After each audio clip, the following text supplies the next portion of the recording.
Welcome. So এটা হচ্ছে একটা short routine blogging of my semester days. আমি সকাল থেকে উঠে কী করি সেটাই তোমাদের সাথে শেয়ার করবো। তো প্রথমেই আমি সকালে উঠে তো নিজেকে মোটিভেট করার চেষ্টা করি, যেটাতে আমি টেরিবলি ফেল হয়ে যাই। তারপর আমি রিভাইজ করারও চেষ্টা করি, যেটাও আমার দ্বারা হয় না। তাই আমি একেবারে চান করতে চলে যাই। নিয়ে চান করে উঠে ঠাকুর ঘরে গিয়ে ঠাকুরকে ফুল দিয়ে প্রণাম করে আমি খেতে চলে আসি। আর এটাই হচ্ছে আমার স্টিপল এক্সাম খাবার, ভাত আর আলু সেদ্ধ, যেটা মা খাইয়ে দেয়।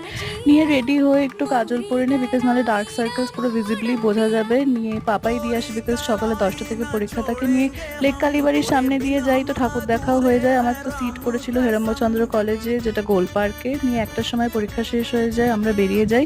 আমি আর আমার বন্ধু গড়িয়াহাটের সাইড থেকেই আসি। তো মাঝে মাঝে এরকম উইন্ডো শপিং করতে থাকে। নিয়ে আমরা কোনোদিনও নিম্বু পানি, কোনোদিনও আইসক্রিম খেয়ে নিজেদের সেলফ প্যাম্পারিং করি।